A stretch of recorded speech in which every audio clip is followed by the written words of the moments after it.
દવાખાને હમણાં એક ભાઈ ગયો તો ડોક્ટર કે બોલો, તો કે ઉધરસ શરદી ને જરાક આમ ધગશ જેવું આવી જાય છે.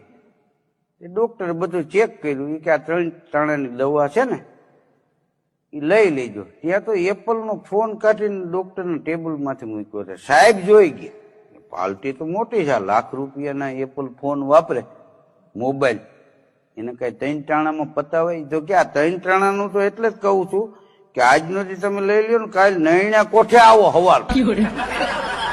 અને આપણા દવાખાના નીચે આપણી જ લેબોરેટરી છે, આખું શરીર ચેકઅપ કરાવવાનું થશે.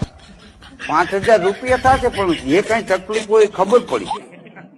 ઓલું તો ગયો 3 ટાણા દવા પીધીને સવારે નૈણા કોઠે આવ્યો, એ બધું ચેક કર્યું, ડાયાબિટીસ માપીને હવે એ કે જમી જાઓ, જમી લ્યો. પછી જઈમાં પછી પાછું ચેક કર્યું અને પછી અઠવાડિયાની દવા આપી કે અઠવાડિયે પાછું આ ચેક કરવું પડશે. આમાં મને શંકા લાગે છે.